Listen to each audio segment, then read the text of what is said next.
Jangan kaget aku ibadah ada kesaksian-kesaksian. Ini baru hari ini, minggu-minggu berikutnya tidak. Karena ini baru ibadah perdana, jadinya saya minta yang lain bersaksi bagaimana kita memulai di tempat yang baru. Jadinya itu ada saudara, jangan berpikir nanti setiap minggu ada bersaksi begini, tidak ada.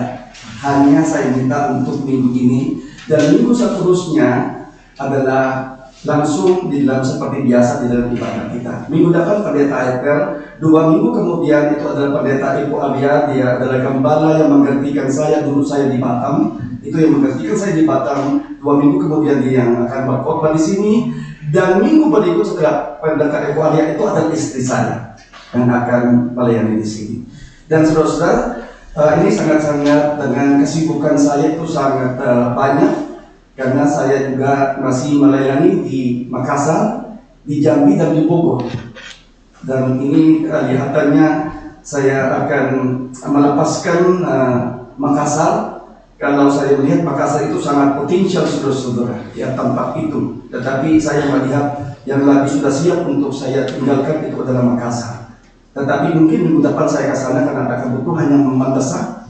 Yang seharusnya saya ke Bogor, tetapi sepertinya saya akan ke Makassar karena untuk persiapan daripada Kapin yang Mbak Tong rencanakan di dalam 3 kota di sana. Dan saya juga sangat bersyukur saudara kita bisa ketemu di sini. Salah satunya adalah Pak Haryanto ya, yang pada kami juga besok. Dan dia mengatakan Pak Romi kalau tidak salah, Pak Haryanto bilang 15 tahun dia sudah tidak ke gereja lagi karena ada sesuatu yang ceritanya cukup panjang, tetapi pada hari ini mungkin baru pertama kali Bapak kembali lagi ke gereja, ya. Bersyukurlah Pak Haryanto ya. Memang ini saya sudah katakan harap sih kehadirannya gereja Reform di sini bukan menjadi ancaman, tetapi kita juga saling mendukung karena gereja itu satu tubuh Kristus. Amin saudara-saudara. Jadinya kita itu sama di dalam tubuh Kristus karena kita hanya berbeda-beda denominasi saja. Jadinya pada hari ini saudara-saudara saya akan menyampaikan firman di dalam apa yang saya katakan, saya akan berkhotbah mengenai keluarga. Mari kita membuka daripada kitab Efesus pasalnya yang kelima dan nanti saya akan teruskan kepada kita membacanya daripada sampai ayat pasal 6. Jadinya kita membaca ada 2 pasal, tetapi pasal 5 itu bagian akhir dan kita teruskan daripada pasal 6 ayat 1 sampai 4. Jadinya kita membaca terlebih dahulu daripada Efesus pasal 5 ayat 31. Nanti kita teruskan sampai pasal 6 sampai ayat yang keempat, ya, jadinya 1 sampai 4. Oke, kita membaca ayat ini bergantian saudara ya. Jadinya terlebih dahulu saya ulangi pasal 5 dimulai dari 31. Nanti kita melanjutkan pasal 6 sampai ayatnya yang keempat. Jadinya saya terlebih dahulu membacanya, terus kita bergantian. Ayat 31. Sebab itu laki-laki akan meninggalkan ayahnya dan ibunya dan bersatu dengan istrinya sehingga keduanya itu menjadi satu daging.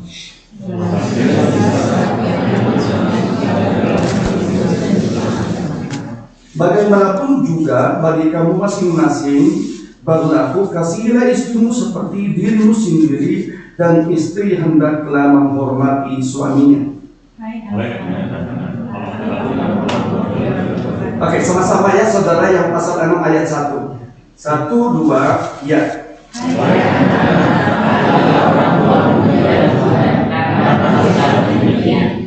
Hormatilah ayahmu dan ibumu, inilah suatu perintah yang penting seperti yang nyata dari janji ini. Sama-sama ayat 4. Dan kamu bapak-bapak janganlah tetapi Tuhan, kami kita berdoa sekali. Ya Tuhan, kami berterima kasih hari yang sangat indah. Keindahan itu bukan apa yang di luar kami, tetapi apa yang di dalam kami.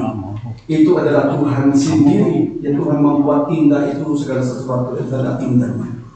Tuhan, tolonglah hamba-Mu yang menyampaikan firman, bukan daripada kemampuan hamba-Mu ini, tetapi hamba-Mu ini menjadi alat di tangan Tuhan, supaya apa yang disampaikan betul-betul itu adalah pimpinan Tuhan, pertolongan Tuhan, supaya umat-Mu pada pagi ini mendengar daripada Tuhan melalui hamba-Mu yang Engkau pakai ini.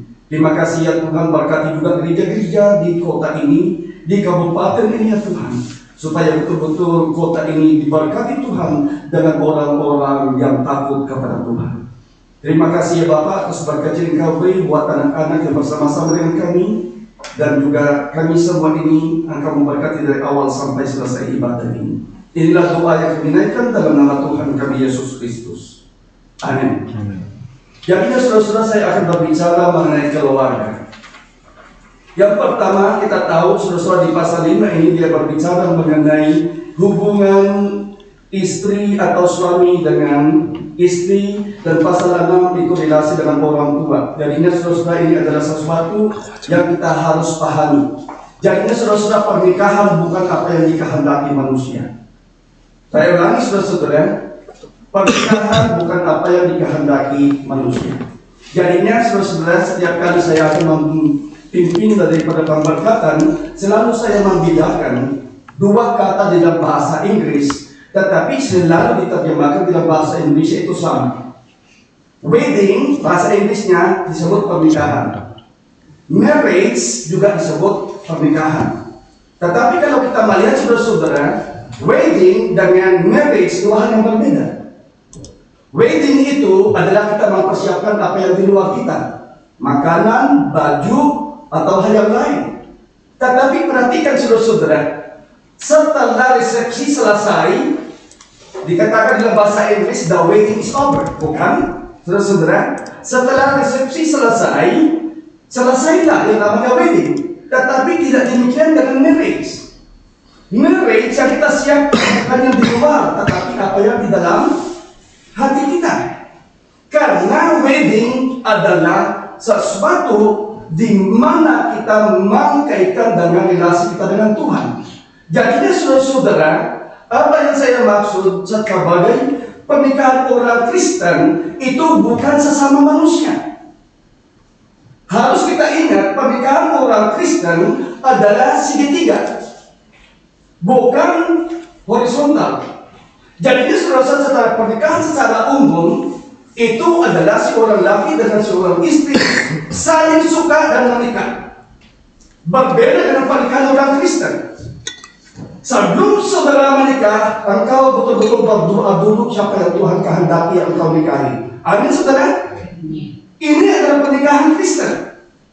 Jadi bukan apa yang saya mau, tetapi siapa yang Tuhan kehendaki. Itu namanya pernikahan Kristen. Jadinya saya percaya saudara-saudara, Adam lebih bahagia daripada kita-kita lelaki yang zaman sekarang ini. Ya, maksudnya pada waktu Adam dicipta Tuhan, dan Tuhan memberikan satu operasi yang besar. Dia tidur si Adam dan dia mengambil rusuk daripada Adam dan mencipta si orang wanita. Bukan saudara-saudara? Jadinya pada waktu dari rusuk itu mencipta si orang wanita, dan pada waktu bangunnya Adam, dia langsung tahu ini adalah istrinya, karena tidak ada pilihan, cuma satu-satunya, bukan? Ya. Tetapi kita sekarang, waduh saudara-saudara, doa terus siapa yang menjadi saya nikahi. Pak Mambudi berapa lama doanya sebelum dapat ibu ini? Doanya berapa lama? Lama sekali. Tapi masih doa terus, ya kan? Doa terus karena banyak perempuan kan? Di antara mereka itu siapa ya Tuhan yang Engkau kehendaki? Tidak mudah saudara-saudara. Jadinya saya ulangi, pernikahan orang Kristen bukan apa yang saya mau, tetapi pernikahan orang Kristen siapa yang Tuhan mau untuk saya. Jadinya saudara-saudara, itu adalah sesuatu yang saya bilang tadi, kelebihannya si Adam. Langsung pada waktu dia tahu ini pasti dia, karena satu-satu nggak ada yang lain. Tetapi kita sekarang, saudara-saudara, saya bicara jujur, pernikahan banyak yang sangat-sangat membahagiakan, tetapi banyak pernikahan yang sangat menyedihkan. Hati-hati saudara-saudara. Kadang-kadang di dalam pemberkatan gereja bilang apa? Kenapa apa bedanya marriage? Tadi saya kembali, apa bedanya marriage dengan wedding? Kalau wedding, setelah selesai resepsi, selesai. Dan ini yang Pak Tom sering tegur bagi gerejanya reform. Kenapa? Kalau pemberkatan di gereja sedikit datang, tetapi kalau resepsi kok banyak sekali. Yang pentingnya resepsi atau pemberkatan nikah di gereja. Ini yang Pak Tom sering tegur. Kalau di resepsi engkau makan, karena banyak makanan kan, jadinya banyak yang datang ke sana karena ada makanannya. Dan tapi setelah engkau makan, beberapa jam engkau buang makan itu. Tetapi di gereja engkau makan firman. Pemberkatan di gereja itu memimpin seumur hidup saudara bagaimana mempunyai pernikahan yang berkenan kepada Tuhan. Jadinya makan secara rohani dan makan secara jasmani dua hal yang berbeda. Jadinya memang lebih banyak orang ke resepsi daripada pemberkatan nikah. Sejak Pak Tom terus menegur, sekarang pemberkatan nikah itu terus di dalam gereja sudah tambah banyak yang hadir. Kenapa? Saya ulangi, the wedding kalau sudah resepsi is over. Dan tapi yang namanya marriage adalah pernikahan seumur hidup. Amin saudara? Amin. Ya. Siapa yang menikah di sini sudah 30 tahun lebih? Angkat tangan. Oh banyak. 30 tahun lebih. Pak Johan menyesal nggak kenapa nikah? Jangan duduk di samping Bapak. Nggak pernah menyesal ya? Mungkin nyesalnya kenapa tidak lebih dulu nikah, ya Pak ya? Ya. Ini saudara kadang-kadang saya bercanda, tetapi banyak sekali. Begitu menyesal kenapa menikah dengan ini. Ini pemberkatan di gereja, jangan bilang pemberkatan di tempat lainnya. Ini saya berbicara di gereja. Pertanyaan saya, banyakkah yang diberkati di gereja tetapi ujungnya cerai? Saya bicara serius saudara-saudara. Saya bicara serius, pernikahan itu serius. Karena itu bukan yang dimaunya manusia, itu yang dimaunya Tuhan. Saudara-saudara, betul-betul yang namanya perceraian bukan tidak itu namanya tidak dikehendaki Tuhan, ada yang namanya perceraian. Kenapa terjadi perceraian? Itu kekerasan hati manusia menurut Tuhan Yesus. Diberikan surat, kenapa? Bukan apa yang Tuhan mau, tetapi kekerasan hati manusia. Jadinya saudara-saudara, saya berbicara mengenai pernikahan orang Kristen adalah berbeda daripada pernikahan secara umum. Kenapa? Karena yang namanya pernikahan orang Kristen adalah disebut kudus. Tidak pernah tidak disebut kudus. Bahasa Inggrisnya, this is a holy matrimony. Pernikahan yang kudus. Kita orang berdosa kok bisa pernikahan yang kudus? Kenapa? Karena kehadiran Tuhan. Juga saudara mengertinya, yang namanya kedua daging ini, kedua manusia ini tinggalkan orang tua menjadi satu. Dan kedua daging menjadi satu. Apa yang dimengerti kenapa dua daging menjadi satu? Siapa yang menyatukan saudara dengan saya? Kalau kita tidak diberkati di dalam Tuhan, siapa yang bisa menyatukan kita? Kalau suami istri mencintai Tuhan, baru kita berjalan di dalam satu kesatuan. Amin saudara? Kalau bukan Tuhan yang menyatukan, kenapa banyak pernikahan Kristen cerai? Tidak boleh yang disatukan Tuhan, boleh diceraikan oleh manusia. Amin saudara-saudara? Jadinya pernikahan itu kudus. Kalau itu kudus, adalah sesuatu yang tidak boleh diceraikan dalam pada pernikahan itu. Dan sebelum saya masuk kepada pasal 6, saudara-saudara, adalah sesuatu yang Tuhan katakan di sini. Pada waktu Adam tidur dan dioperasi dan mengambil rusuknya dan mencipta seorang wanita, itulah penyebabnya istri harus tunduk kepada suami, perintah Tuhan. Saudara perhatikannya, ini sangat-sangat inti di dalam ajaran kekristenan. Istri tunduklah kepada suamimu seperti di dalam Tuhan. Amin.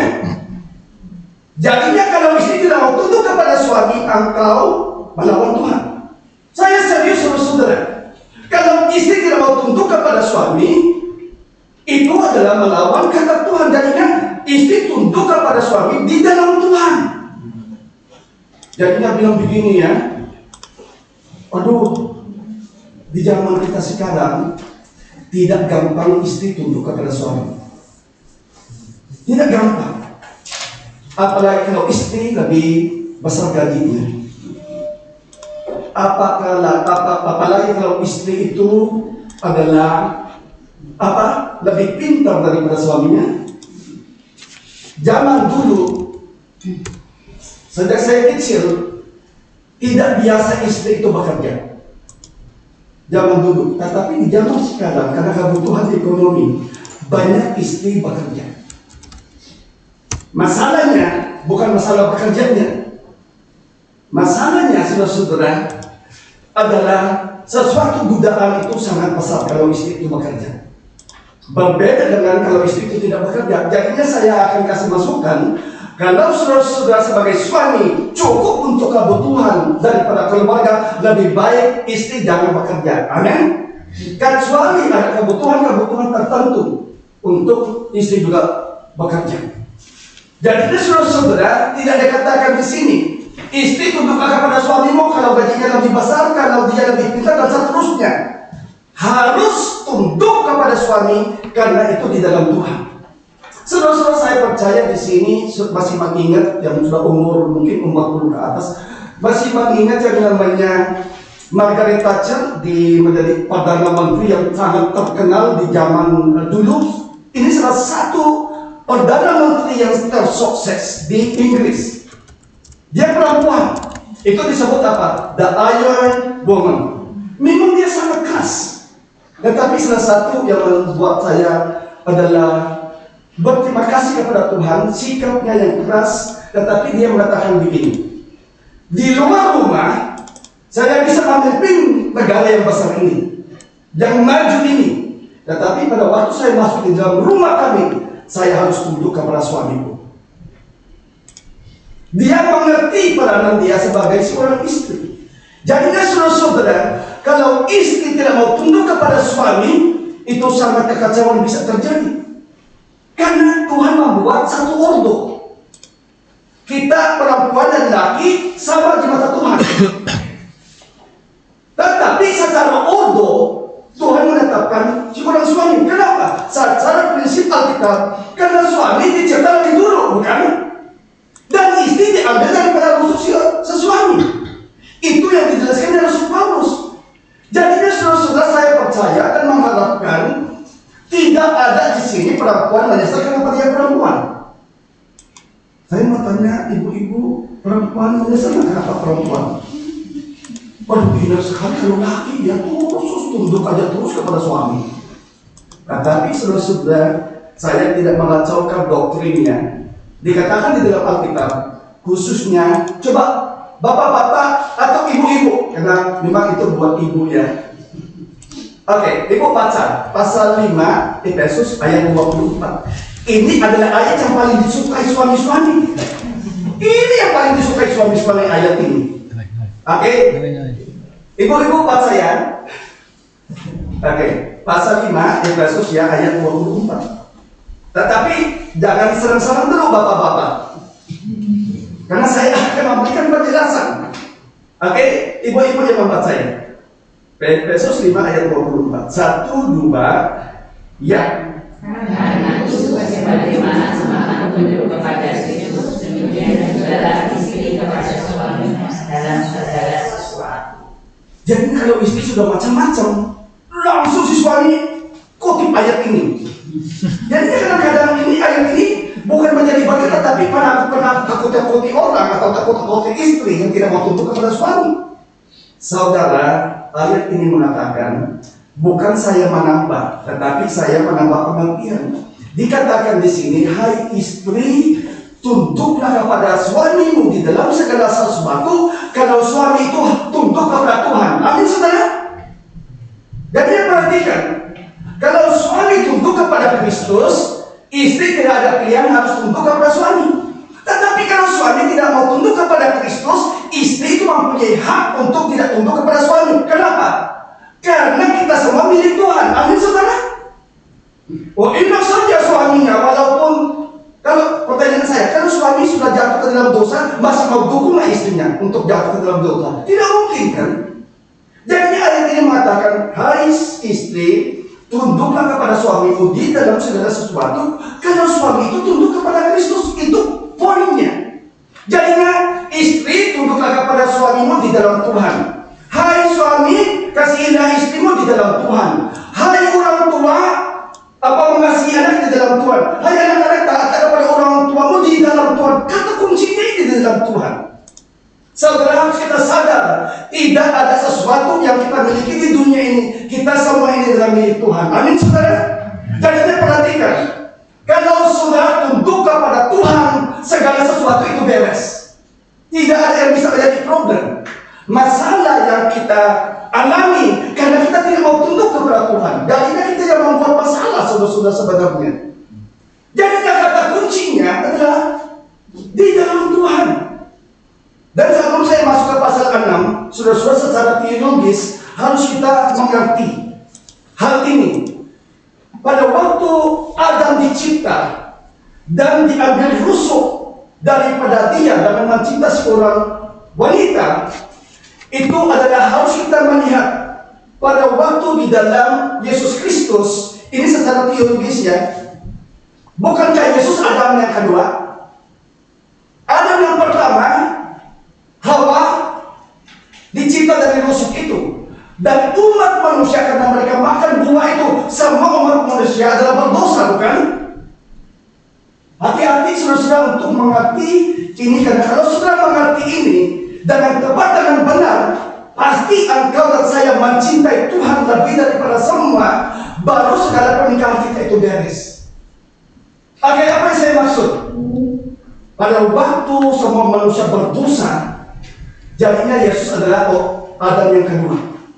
Apa hubungannya Adam pertama dengan Adam yang kedua? Saudara mengingat pada waktu Yesus Kristus di atas kayu salib, untuk membuktikan dia mati, bukankah dia ditusuk? Karena kalau dia belum mati, dia akan dimatikan, bukan? Seperti perampok-perampok itu. Tapi Alkitab mengatakan, dinubuatkan di perjanjian lama tidak ada tulang yang patah di dalam diri Yesus Kristus, bukan? Yesus tidak dimatikan orang. Yesus menyerahkan diri untuk mati. Amin, saudara? Tidak mungkin Allah itu adalah bisa dimatikan siapapun, karena dia pencipta. Masa dia bisa dimatikan dengan yang dia cipta? Alkitab mengatakan dia menyerahkan nyawanya. Dia mati karena memang dia menyerahkannya. Kalau dia tidak menyerahkannya, siapa yang bisa membunuh Yesus Kristus? Hanya untuk menggenapi daripada nubuatan itu. Jadi saudara, poin saya, ini kata kuncinya. Barulah istri tunduk kepada suami dan suami mengasihi istri. Ini kata kuncinya. Pada waktu Yesus Kristus di atas kayu salib, dia ditusuk dan keluar apa? Darah dan air yang membuktikan memang dia sudah mati. Poinnya apa, saudara-saudara? Pada waktu dia ditusuk, itu karena apa? Karena tulang kan? Karena rusuk kan? Karena rusuk itu yang melindungi jantung. Saudara kalau perhatikan secara anatomi atau secara fisik, rusuk ini yang melindungi jantung. Jadi pada waktu Yesus ditusuk pasti kena tulangnya. Dan di situ keluar darah dengan air. Apa yang dimaksud di sini, saudara-saudara? Jadinya rusuknya Adam, keluarnya ciptanya wanita. Yang dari keturunan itu semuanya orang berdosa.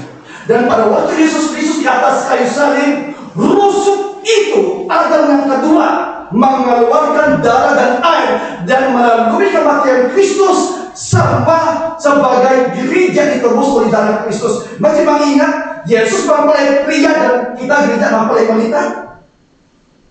Jadi darah yang keluar itu dari rusuknya Adam yang kedua Yesus Kristus, itu yang mengampuni segala dosa kita. Jadinya kasih Yesus Kristus di atas kayu salib, rusuknya Adam, keluarlah ciptaan berdosa. Dari rusuk Yesus Kristus, darah keluar untuk penebusan, supaya kita yang mempelai wanita ini, gereja mempelai wanita, ditebus oleh darah Yesus Kristus. Dan itulah kenapa kita begitu mencintai Tuhan, karena Dia mencintai gerejanya. Dan itu cinta itu, saudara, tidak mungkin engkau bisa mengasihi suamimu, dan suami tidak mungkin bisa mengasihi istrimu kalau engkau tidak mengerti kasih Tuhan. Amin, saudara. Jadi kalau saya mengasihi istri saya, muternya apa untuk saya mengasihi istrinya?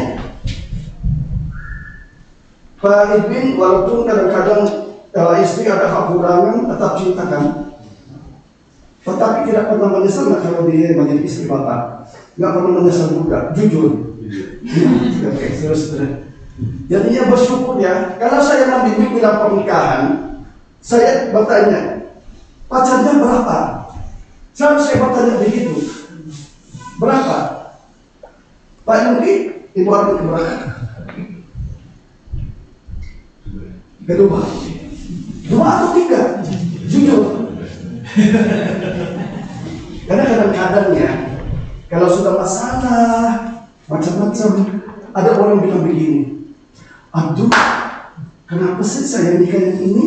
Kenapa tidak yang pacar saya yang sebelumnya? Karena ada yang begitu. Suruh saja macam-macam ya. Banyak kejadian karena dia sudah di sini dengan relasi dengan istri sekarang ini banyak problem. Dia jatuh lagi kepada pacarnya sebelumnya. Ini real, saudara-saudara. Sekarang, saudara-saudara, kalau memang jalan pernikahannya ada sedikit masalah, karena tidak ada pernikahannya tidak ada masalah. Amin, saudara-saudara. Kalau saudara-saudara pernikahannya tidak ada masalah, justru itu masalah. Jangan lagi berpikir, aduh kalau itu pacar saya mungkin itu lebih baik saya nikah dulu. Jangan pikir begitu. Jangan-jangan kalau engkau menikah dengan pacar yang sebelumnya mungkin lebih kacau daripada yang sekarang ini. Yang sekarang ini jangan lagi berpikir yang lain. Terus aja, amin saudara, dengan pertolongan Tuhan. Tidak lagi memikirkan untuk cerai. Saudara-saudara, pikiran cerai itu dari iblis, bukan dari Tuhan. Jadinya saudara-saudara, dikatakan di sini, kasihilah istrimu di dalam Tuhan. Hai istri, hormatilah suamimu di dalam Tuhan. Sekarang saya masuk di dalam relasi keluarga orang tua dan anak-anak. Sekarang saudara-saudara membaca ya, saudara yang membaca pasal 6 ayat 1 sampai ayat yang ke-4. Saudara-saudara yang membaca Efesus 6 ayat 1 sampai 4. Jemaat yang membacanya 1, 2, iya.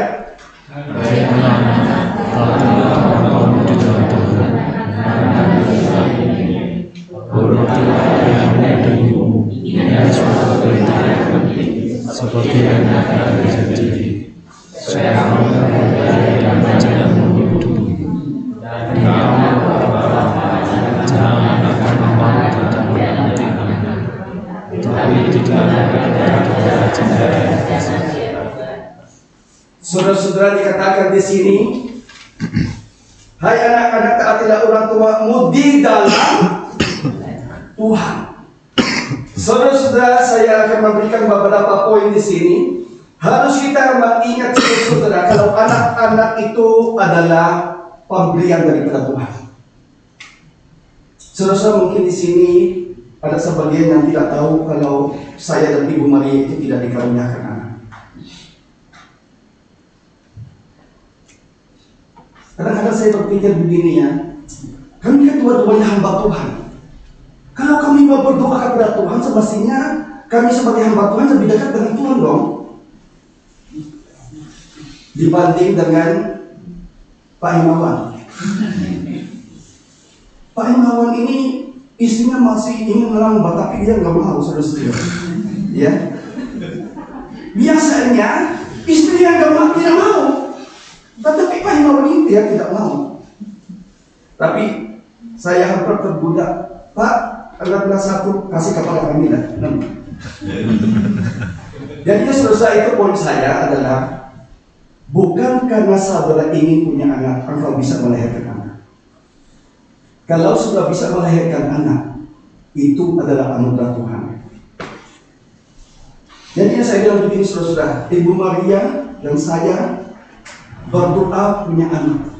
Ibu Maria sempat dia hamil, tetapi beberapa bulan gugur. Setelah itu dia tidak lagi mengalami yang namanya kehamilan. Dan Ibu Maria itu sangat sekali ingin mau adopsi anak, saudara-saudara. Cuman saya keberatan. Kenapa keberatan? Terus Pak Tom pada waktu ketemu Romi, waktu itu 20 tahun yang lalu, Romi ayo adopsi anak. Pak Tom, saya masih keberatan Pak. Kenapa keberatan? Kalau anak yang kami adopsi itu nakal Pak, itu mungkin saya susah Pak. Kenapa? Karena kalau anak sendiri walaupun senakalnya, karena itu anak sendiri Pak, lain saya bilang. Daripada kita adopsi, kok anak seperti ini? Terus Pak Tom bilang apa? Jangan pikir begitu. Siapa tahu yang kamu adopsi itu adalah seperti Billy Graham, seperti Martin Luther, seperti Yohanes Calvin. Ya bersyukur kalau seperti mereka. Kalau menjadi seperti Osama bin Laden gimana? Ya. Terus Pak Tom itu orang yang tidak mau paksa. Jadinya Ibu Maria itu sangat suka, tapi saya masih keberatan. Jadinya saudara-saudara, suatu hari saya sangat suka dengan orang Batak dibanding dengan suku yang lain. Kalau Batak itu sangat bicara apa adanya. Suatu hari saudara-saudara kami, kekuatan yang Tuhan berikan kepada saya, pastoral itu sangat kuat daripada hati saya, yang di dalam pelayanan. Jadinya kami melayani di satu rumah sakit di Cikini. Pada waktu kami mau masuk, di satu kamar nangis kencang sekali. Bukan itu yang kami kunjungi, tetapi karena sangat menarik, kok nangisnya sangat kencang. Bilangnya begini, Tuhan, kalau mau kasih kenapa diambil? Kalau mau diambil kenapa dikasih? Dia sekian tahun tidak punya anak, tetapi beberapa tahun kemudian dia dikaruniakan anak. Kalau tidak salah waktu itu umurnya 10 atau 12, kalau tidak salah di antara itu. Terus dia nangis terus. Jadinya kami datang, Bu, kenapa pergumulannya sangat berat? Ya ini Pak, kok Tuhan memberikan kami doa, diberikan anak, sekarang anak ini masih kecil, kok diambil Tuhan? Saudara-saudara, kesusahan yang Tuhan izinkan kepada kita, itu juga menjadi berkat buat orang lain. Apa maksudnya? Karena kami tidak dikaruniakan anak, saya bilang kepada ibu itu, Bu, kami berdua ini hamba Tuhan. Kami menginginkan punya anak, tetapi Tuhan tidak mengaruniakan. Ibu sudah berdoa dan ibu dikaruniakan, umpamanya itu anak itu 10 tahun. Bukankah ibu sudah bersyukur? Ibu mengalami 10 tahun itu, mengalami seorang ibu. Tetapi ujung-ujungnya memang Tuhan ambil. Dan ibu harus ingat, anak itu adalah milik Tuhan. Dan pelan-pelan dia meredah. Dan saya bilang, Ibu, kalau ibu mengasihi anak itu, Tuhan lebih mengasihi anak itu. Kenapa? Karena Tuhan mati di atas kayu salib buat anak itu, yang ibu tidak bisa berikan kepada anak itu. Jadinya dia tambah berhenti, dan saya pimpin di dalam doa, dan dia baru ada kelegaan dan bersyukur. Saudara-saudara, saya akan ingatkan kepada setiap kita, kalau saudara diberikan karunia untuk anak itu, bukan karena saudara mau. Kami pernah pelayanan di Singapura, sangat banyak orang Indonesia ke sana untuk berubah supaya dapat anak. Ada yang berhasil, ada juga yang tidak berhasil. Mereka rela membayar sampai miliaran, saudara-saudara, untuk dapat. Bersyukur kalau dapat, kalau tidak. Jadinya saudara-saudara, kalau orang kau mempunyai anak itu bukan karena manusia mau, tetapi itu adalah pemberian daripada Tuhan. Minta tolong tayangkan Mazmur 127 ayat yang ketiga. Harus kita ingat, saudara-saudara, anak itu adalah pusaka atau pemberian daripada Tuhan. Oke, jemaat membacanya. Ini Mazmur 127 ayat yang ketiga. Sebelum membacanya, 1, 2, ya. Sesungguhnya anak laki-laki adalah susah daripada Tuhan, dan buah kandungan adalah suatu upah. Bersyukur saudara-saudara kalau engkau dan kalau saudara diberikan karunia Tuhan sampai mendapatkan begitu banyak anak. Tetapi ingat, anak itu adalah milik Tuhan. Dan yang berikutnya saudara-saudara, harus kita ingat kalau anak itu adalah karunia atau pemberian daripada Tuhan, orang tua harus mendidik anak seperti Tuhan. Amin saudara-saudara. Jadinya selalu saya bilang kepada anak saya kadang-kadang nakal terhadap orang tuanya, saya bilang harus kamu ingat orang tua itu adalah perwakilan daripada Tuhan. Harus hormati orang tuamu bagaimana engkau menghormati Tuhan. Berarti kalau engkau tidak hormat kepada orang tuamu, artinya juga engkau tidak hormat kepada Tuhan. Jadinya sudah saya kembali kepada pengertian, dan kemarin saya sudah sampaikan, saudara bersyukur kita berada di gereja ini. Tetapi yang lebih utama bukan gedung gereja ini. Yang lebih utama adalah daripada mendidik anak-anak saudara di rumah saudara. Amin. Saudara, di gereja ini cuma kita berapa jam kita selesai. Tetapi saudara dan anak-anak saudara tinggal di rumah setiap hari. Jadikanlah rumahmu itu adalah tempat ibadah. Amin saudara. Jangan berpikir ibadah itu hanya di gereja. Ibadah juga itu setiap saat, setiap waktu di dalam rumah saudara. Pada mendengar apa seminar Pak Iban Kristiono, dia bilang apa? Pak Iban mengatakan untuk mendidik anak sampai anak itu bisa berubah, peranan orang tua kurang lebih 60-70% sampai anak itu bisa berubah.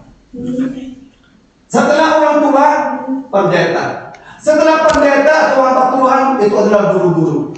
Jadinya saudara-saudara, peranan orang tua sangat besar, bukan gereja. Kadang-kadang ada yang bilang begini, anak saya itu sudah dikirim ke sekolah minggu, kok masih nakal-nakal ya?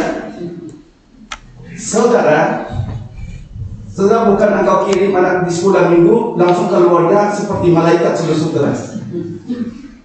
Peranan orang tua porsinya lebih besar dibanding dengan di gereja. Karena di gereja ini anak-anak itu nanti pulang berapa? Cuma mungkin 2 jam paling lama. Di rumah setiap hari. Saudara harus ingat perintah Tuhan. Mendidik anak supaya anak itu mengasihi Tuhan.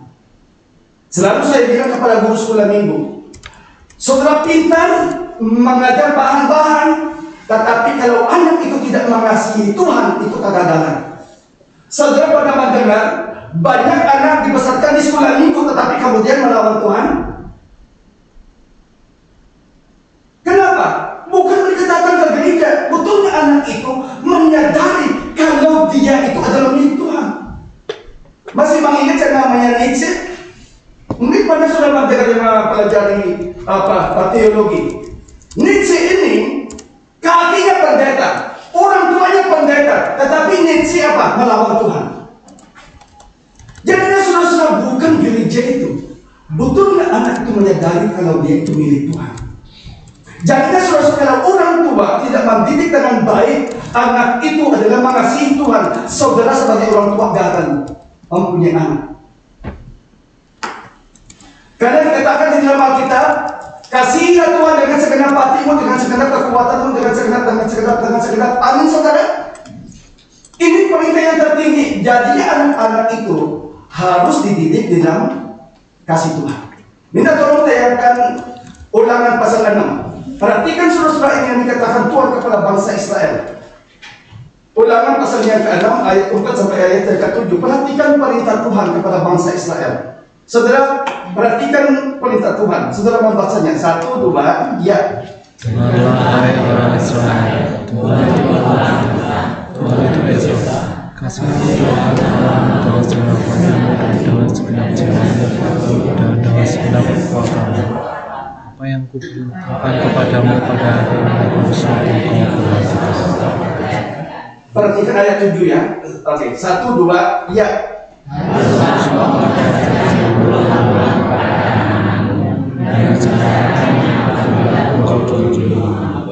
Engkau sedang dalam perjalanan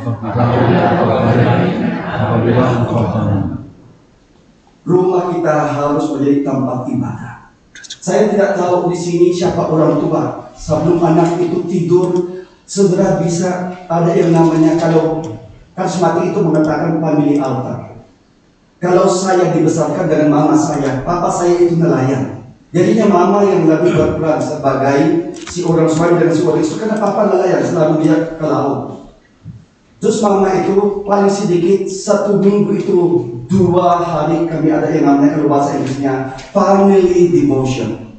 Kalau karismatik pagi family altar, tetapi kami pagi family devotion. Ada satu malam mama membaca ayat-ayat di dalam Alkitab, karena mama itu adalah majelis gereja dan mama mendidik kami, dan dia bertanya, pergumulan kamu itu di sekolah itu apa? Kadang-kadang sekarang tantangan bagi banyak jemaat, kerja terus, anak-anak mungkin sudah ke sekolah, tapi kadang-kadang anak orang tua masih tidur karena bergadang, karena bekerja keras. Pada waktu anak-anak sudah tidur, baru bapaknya pulang. Jadinya saudara-saudara harus perhatikan, anak itu kekayaan yang Tuhan percayakan kepada orang tua. Amin saudara. Jangan berpikir harta itu uang yang kau cari. Anak itu adalah bisa dikatakan harta. Amin saudara-saudara. Banyak orang tua berhasil sebagai orang bisnismen, tetapi apa arti kekayaan saudara kalau anak-anak saudara gagal di dalam kehidupan mereka? Saya bisa jujur, banyak yang di studi ke luar negeri, tetapi sampai tidak selesai. Yang paling menjadikan, pada waktu dia ke luar negeri, dia ingin memperkenalkan kaya, sangat kaya, keluarga Indonesia. Pada waktu dia bilang, Pak, Ma, jangan kaget, saya akan memperkenalkan pacar saya. Dia perempuan. Yang dia perkenalkan juga perempuan, pacarnya. Saudara-saudara, mendidik anak itu kekayaan yang paling kaya yang engkau miliki seumur hidup, saudara-saudara. Karena kalau anak itu berhasil, artinya adalah keberhasilan saudara sebagai orang tua. Yang saya maksud sekarang, saudara-saudara, banyak yang ke luar negeri, pendidikannya tinggi, tetapi tidak lagi takut kepada Tuhan. Si orang laki menikah dengan seorang laki, ini tidak lagi biasa di zaman kita sekarang, saudara-saudara, yang namanya LGBT.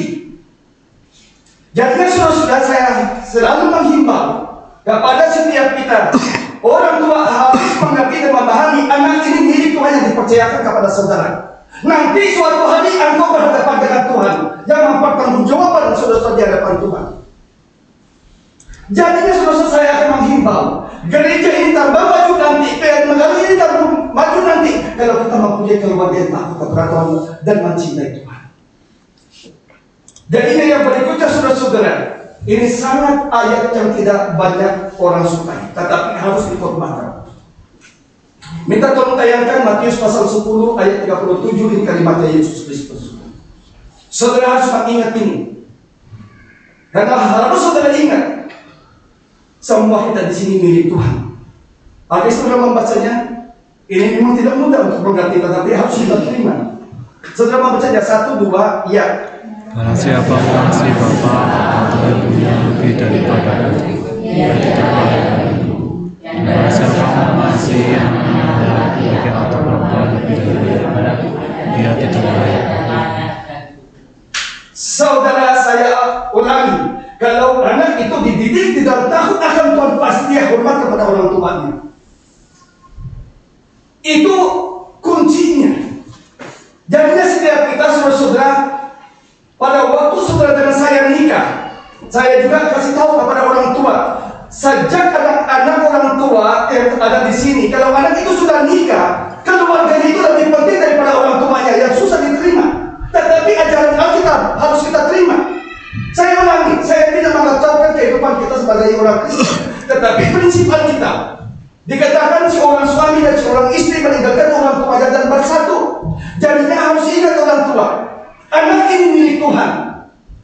Jadinya anak itu yang sudah disatukan dalam pernikahan, keluarga mereka lebih penting daripada di luar pernikahan mereka itu. Orang tua kah, saudaranya, atau yang lain. Itu lebih penting keluarganya. Tetapi jangan lupa juga anak-anak yang sudah menikah. Perintah Tuhan juga adalah hormatilah orang tuamu. Amin, saudara-saudara.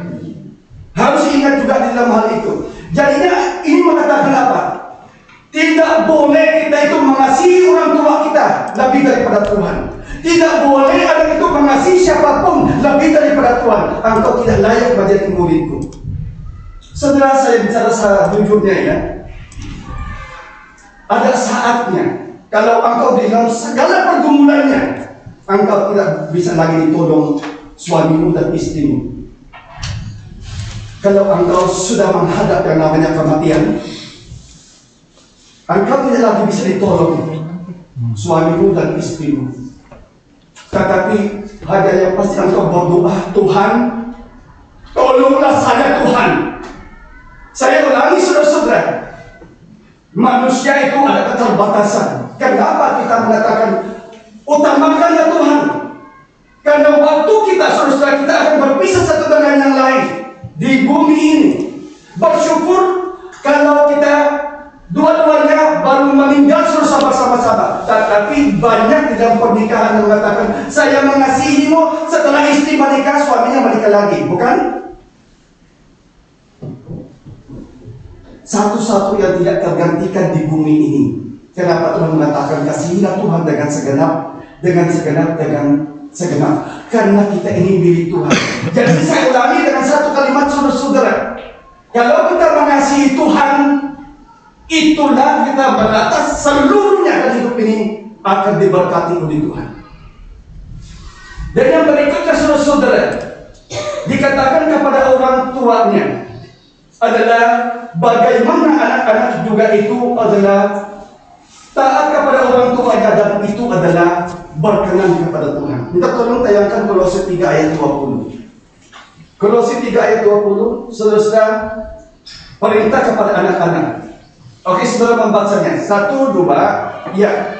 Hai anak-anak, taatilah orang tuamu seperti Anak-anak, hormatilah orang tuamu di dalam segala hal.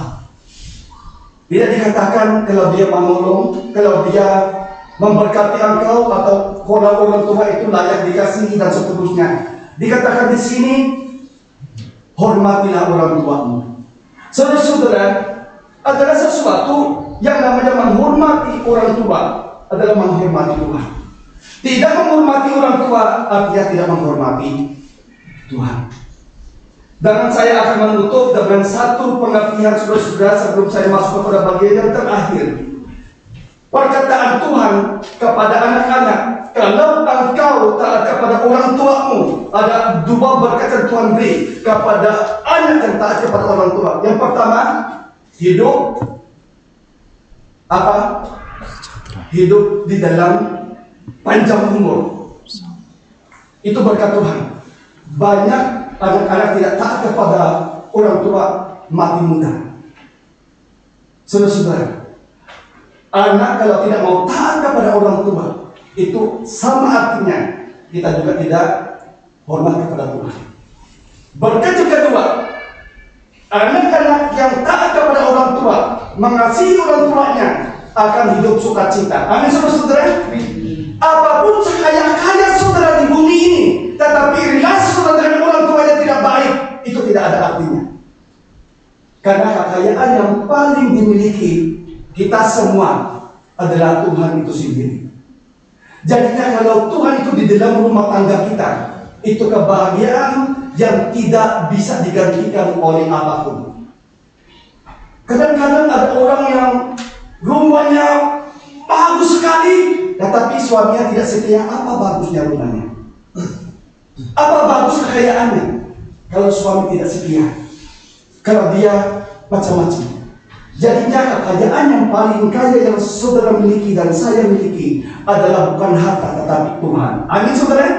Itu kekayaan yang paling berharga. Jadinya saya memakai istilah ini. Kekayaan yang kita miliki bukan apa yang kita miliki, tetapi siapa yang memiliki kita. kita. Amin. Perhatikan kalimat, bukan apa yang kita miliki, tetapi siapa yang kita miliki. Ini saya cukup ada ilustrasi yang sangat memberkati saya.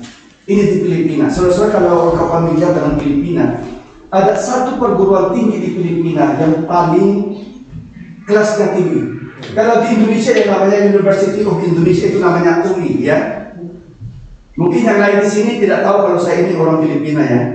Mungkin kalau saudara tidak kenal saya, opa-opa mungkin pikir ini orang Batak atau orang apa, saudara-saudara.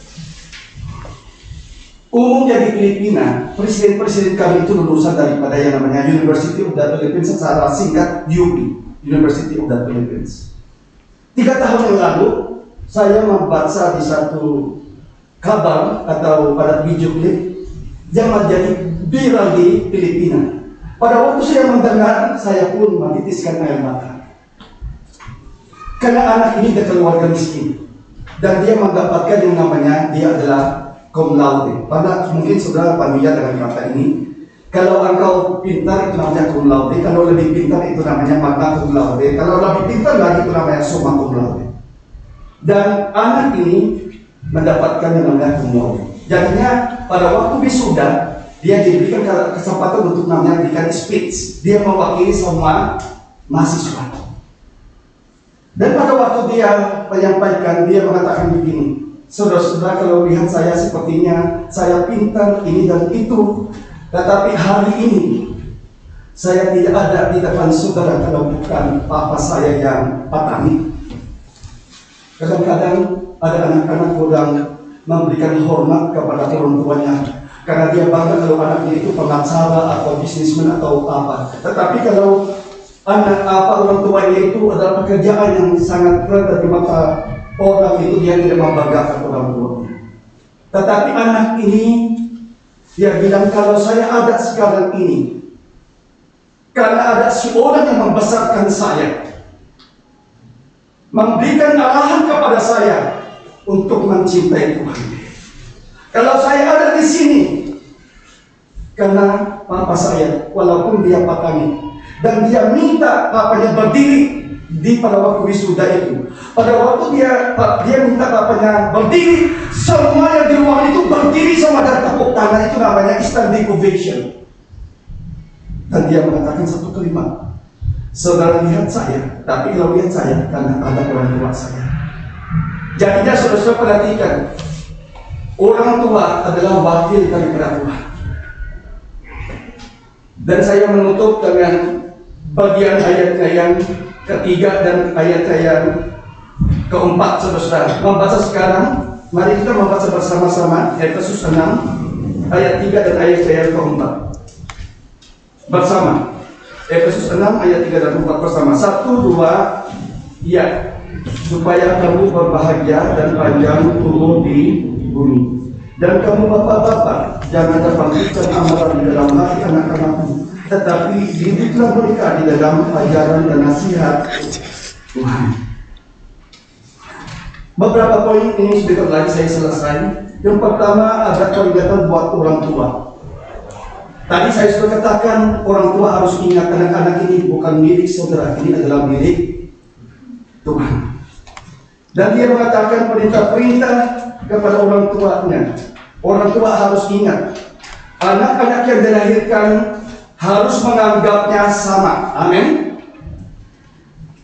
Saya punya sepupu, dia punya anak sangat banyak. Kalau tidak salah mungkin 7. Di antara 7 ada yang paling cantik, dan itu yang terus dikasihi papa ini sepupu saya.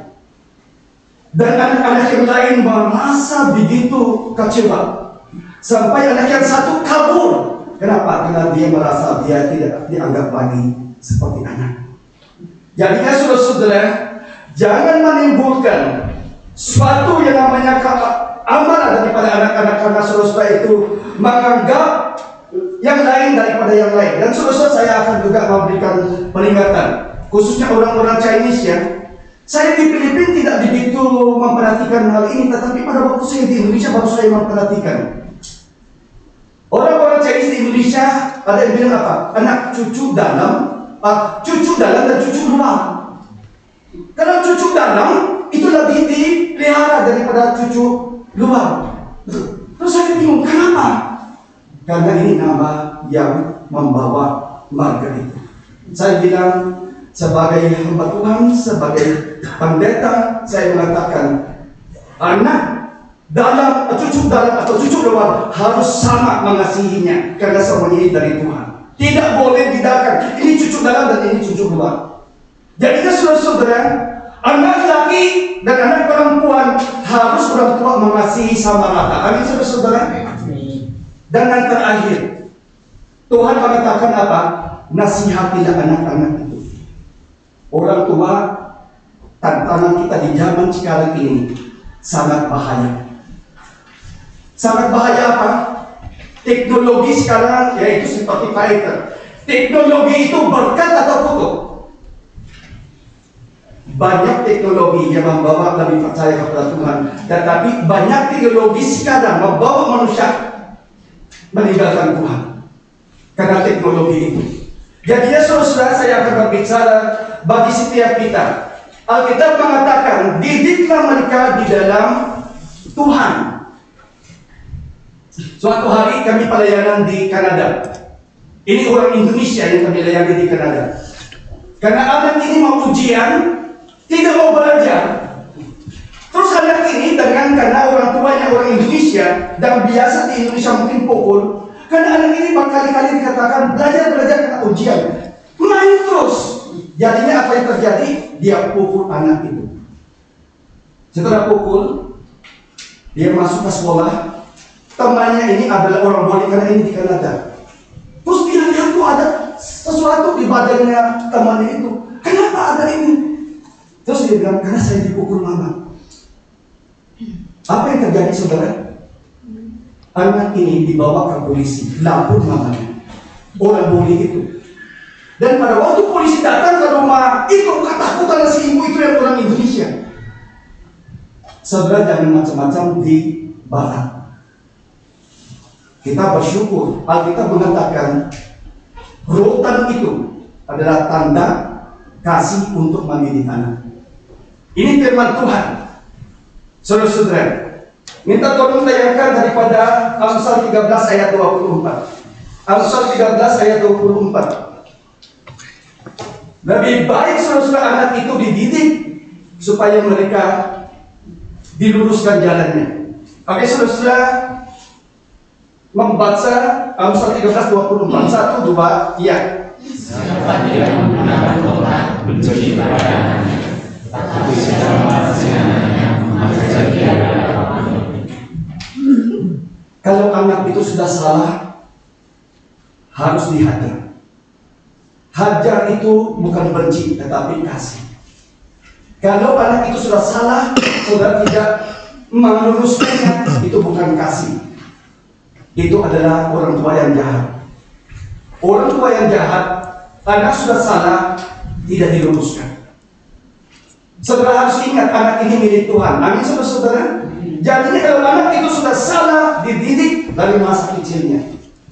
Dan yang lebih keras lagi diteruskan di Amsal pasal yang ke-23. Ini tolong tayangkan Amsal 23 ayat 13 sampai 14. Perhatikan saudara-saudara. Dua, ini peringatan untuk firman Tuhan bagi kita semua. Saudara membacanya 1, 2, ya. Jangan menakuti jika anakmu, dia tidak akan mati kalau engkau memukulnya yang berdoa. Engkau memukulnya yang berdoa, tapi engkau menyelamatkannya dari dirinya. Perhatikan dulu di sini, jangan dilulu. Terus perhatikan, engkau memukulnya dengan kerutan, tetapi engkau menyelamatkan nyawanya daripada dunia orang mati. Maksudnya apa? Daripada kebinasaan. Lebih baik kalau dia salah, diluruskan dengan tungkat itu, dengan rotan itu. Dan kita juga sebagai orang Kristen, kadang-kadang kalau kita sudah jauh daripada Tuhan, Tuhan pukul kita. Amin saudara? Karena kita ini anak-anaknya. Anak-anak saudara sebagai fisik engkau harus disiplin. Tetapi kita juga sebagai anak-anak Tuhan, kalau kita sudah jauh daripada Tuhan, tidak mau taat kepada Tuhan, Tuhan sendiri disiplin kita. Minta tolong tayangkan Ibrani 12. ayat 6 sampai 8. Kita sebagai anak-anak Tuhan, saudara membaca ayat 6 sampai 8. Saya akan tutup bagian ini. 1, 2, ya.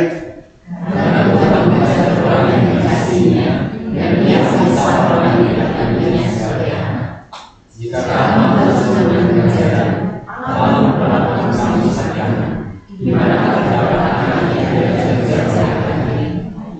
Tapi jika kamu belajar jalan dan berbuat tidak Tuhan, maka kamu adalah anak. Kalau kita hanya sejati daripada Tuhan, kalau kita lupa Tuhan, Tuhan pasti menghajar kita, mendisiplin kita. Dan saya akan tutup dengan ilustrasi daripada bangsa Israel. Bukankah baik Allah kehendak Tuhan untuk membangunnya? Pertanyaan saya, bukankah Tuhan juga yang berkehendak dia menghancurkan tanah baik suci itu juga, dan membuang orang Israel ke negara lain? Artinya saudara-saudara, bangsa Israel sangat dia cintai dan dia mendisiplin supaya mereka mengingat Tuhan. Jadinya kita juga sebagai orang Kristen, sebagai anak-anak Tuhan, kalau kita sudah jauh daripada Tuhan, Tuhan mendisiplin kita daripada kita masuk ke neraka. Amin, saudara? Lebih baik khotbah yang keras untuk mempertobatkan saudara daripada gereja yang selalu berkhotbah yang enak didengar. Pendeta yang baik bukan apa yang saudara suka dengar, tapi khotbah yang baik, hamba Tuhan yang baik, walaupun keras, tetapi membawa saudara untuk masuk surga. Amin. Kiranya firman Tuhan pada hari ini adalah menjadi berkat buat setiap kita. Saudara punya anak, harus dididik dalam Tuhan. Kita semua adalah anak Tuhan, dan Tuhan juga harus mendisiplin kita supaya kita tambah mencintai Dia. Kiranya firman Tuhan ini sudah menjadi berkat buat setiap kita. Mari kita menutup di dalam doa. Ya Tuhan, kami berterima kasih, kami bersyukur, walaupun khotbah itu sangat keras, tetapi yang penting membangun iman kami, mengingatkan kami kembali supaya kami adalah anak-anak Tuhan yang berharga di mata Tuhan. Tuhan, tolonglah orang-orang tua yang mendidik anak, tolonglah kami sebagai anak-anak Tuhan supaya betul-betul kami mengasihi Tuhan. Terima kasih untuk ibadah perdana pada hari ini, dan kiranya Tuhan terus memberkati pada minggu yang akan datang. Kami bersyukur, kami berdoa semua ini dalam nama Tuhan kami Yesus Kristus. Amin. Mari kita bangkit berdiri. Mari kita mengikrarkan apa yang kita imani. Aku percaya kepada Allah, Bapa yang Maha Kuasa, langit dan bumi, dan kepada Yesus Kristus anaknya yang tunggal Tuhan kita, yang lahir dari Roh Kudus, lahir dari Maria, yang menderita sengsara di bawah pemerintahan Pontius Pilatus, disalibkan dan dikuburkan, turun ke dalam kerajaan maut. Pada hari ketiga, bangkit dari antara orang mati, naik ke surga, itu selamat Allah, Bapa yang Maha Kuasa. Dan dari sana Ia akan datang untuk menghakimi orang yang hidup dan mati. Aku percaya pada Roh Kudus, gereja yang kudus sama, persekutuan Roh Kudus, pengampunan dosa, kebangkitan tubuh, dan hidup yang kekal. Amin. Silakan kembali. Kita yang sudah diberkati Tuhan, mari kita mengembalikan berkat yang Tuhan beri. Saudara-saudara, hari ini adalah ibadah perdana, dan kita biasanya di gereja kita di Sinodenya GRI, kita selalu mengedarkan 2 kantong. Yang kantong biru untuk kebutuhan di dalam gereja ini. Kantong yang kedua yang marun buat kita dukung adalah sekolah-sekolah teologi. Ya, yang biru saya ulangi adalah untuk gereja. Yang kedua buat dukungan kita buat sekolah teologi. Mari kita menyanyikan lagunya yang keempat, Sudahkah yang terbaik kuberikan, dan kita memberikan persembahan.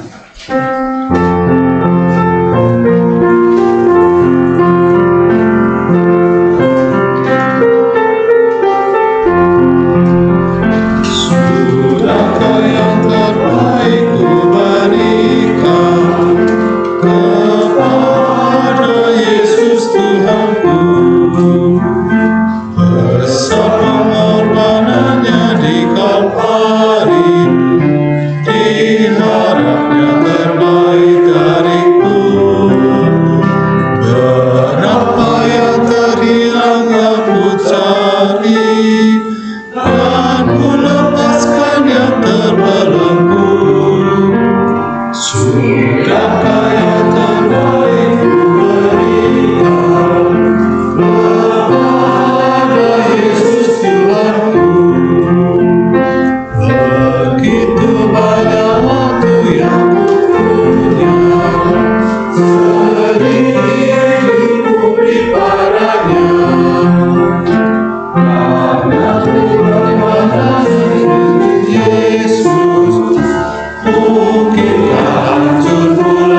dan melepaskan yang terbelenggu.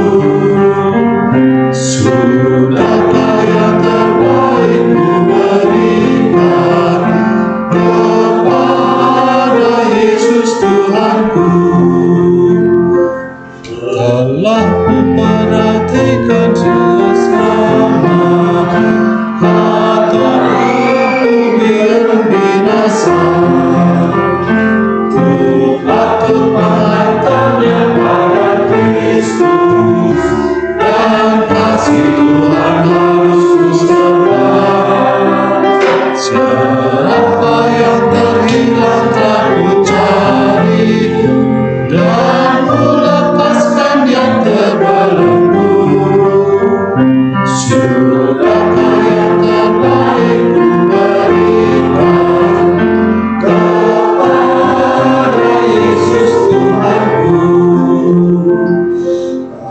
Lagi ku tinggalkan dalam dosa, ku ingin memberitakannya.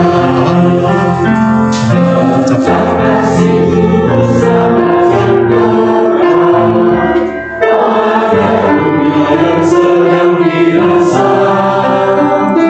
Berapa yang terhilang telah ku cari, dan ku lepaskan yang terbelenggu.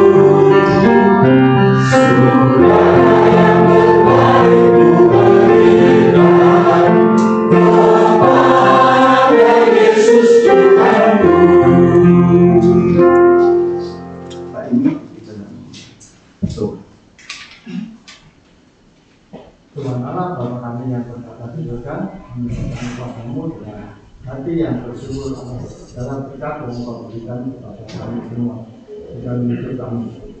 Saat ini kami membawa persembahan ini sebagai tanda kasih dan ketakwaaan kami kepadamu. Kiranya Engkau memberkati persembahan ini untuk memperlebar kerajaan-Mu dan menjadi berkat bagi banyak orang. Berkatilah tangan-tangan yang telah memberi dengan tulus, dan ajarilah kami untuk selalu memberi dengan sukacita. Atas nama Tuhan Yesus kami berdoa dan mengucap syukur. Amin. Sebelum kita nyanyikan doksologi, saya ada beberapa yang saya ingin sampaikan. Ini minggu ini saya kosong hari ini pembukaan di sini, dan nanti saya kembali saya akan mengeksposisi daripada kitab Roma. Karena kitab Roma ini sangat-sangat menjelaskan mengenai doktrin keselamatan. Jadinya kalau di tempat lain, gereja lainnya saya eksposisi di Efesus, tetapi di tempat ini saya mengeksposisi daripada kitab Roma pada waktu saya kembali. Dan dua hal lagi, karena ini ibadah perdana, saudara-saudara, kita memfoto jangan pulang dulu ya. Kita foto bersama di sini di tempat ini. Nanti setelah foto di sini kita foto di luar sana. Kalau bisa sih mungkin mobil-mobilnya nanti digeser supaya kita itu bagus kalau kita foto bersama di depan gedung ini. Ya, oke. Mari kita mengakhirinya dengan menyanyikan doksologi.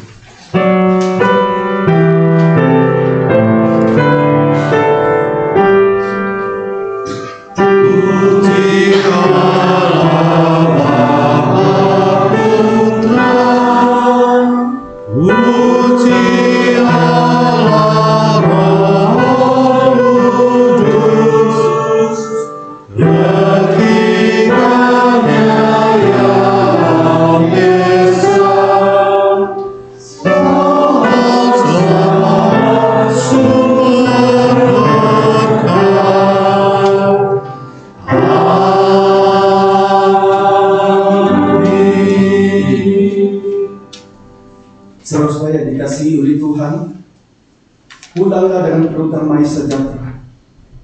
Kiranya pekerjaan Allah Bapa, pekerjaan anak yang tunggal yang mengasihi kita mati menebus kita, dan pekerjaan Allah Roh Kudus terus memperbaharui kita supaya kita menjadi saluran berkat dan memuliakan pekerjaan Tuhan di dalam kehidupan kita, supaya setiap hari nama Tuhan yang dipermuliakan mulai hari ini sampai selama-lamanya. Amin. Amin.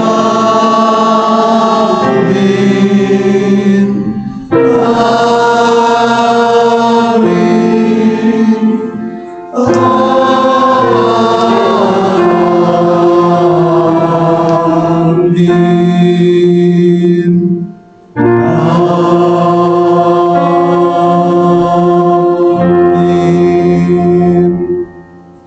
kembali ke bagian selesai, mari kita bacakan.